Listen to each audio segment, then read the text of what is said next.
కిష్టపూర్ గ్రామ పంచాయతీ పరిధిలో ఉచిత కంటి పరీక్షలు. జన్నారం మండలం కిష్టపూర్ గ్రామ పంచాయతీలో ఉచిత కంటి పరీక్షలు నిర్వహించారు సర్పంచ్ వాసల నరేష్. ఆయన మాట్లాడుతూ గ్రామ ప్రజలు అందరూ ఈ ఉచిత కంటి పరీక్షలు సద్వినియోగం చేసుకోవాలని ఆయన కోరారు. ఈరోజు దాదాపు 30 నుంచి 40 మంది పైగా కంటి పరీక్షలు చేయించుకున్నారని ఆయన పేర్కొన్నారు.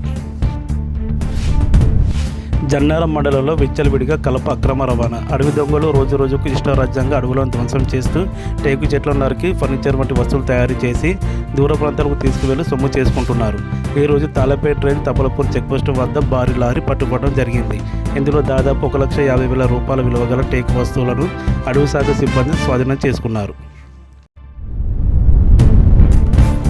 జన్నారం సిపిఎం పార్టీ మండలం ఆధ్వర్యంలో రెడ్ బుక్ డే సందర్భంగా సిపిఎం పార్టీ రాష్ట్ర సభ్యులు పైడ్ల ఆశయ్య మాట్లాడుతూ దేశవ్యాప్తంగా రెడ్ బుక్ డే కార్యక్రమంలో భాగంగా దేశంలో మొత్తం సామ్రాజ్యబద్ధంగా వ్యతిరేకిస్తూ ఈ నెల ఫిబ్రవరి 21న రెడ్ బుక్ను ఆవిష్కరించారు. అందులో పెట్టుబడిదారులు, సామ్రాజ్యవాదులు సమాన పనికి సమాన వేతనం, శ్రమ దోపిడీ అరికట్టాలని రెడ్ బుక్ ద్వారా తీసుకువచ్చింది సిపిఎం పార్టీ. ఈ బుక్లో అందరూ చదవాలని, సమాజంలో జరిగే అక్రమాలు అందరూ తెలుసుకోవాలని ఆయన కోరారు. ఈ కార్యక్రమంలో మండల్ జిల్లా నాయకులు సిపిఎం పార్టీ కనకరపు అశోక్, లింగన్న, జయక్క తదితరులు పాల్గొన్నారు. మరిన్ని వార్తల కోసం మా ఛానల్ సబ్స్క్రైబ్ చేసుకోండి.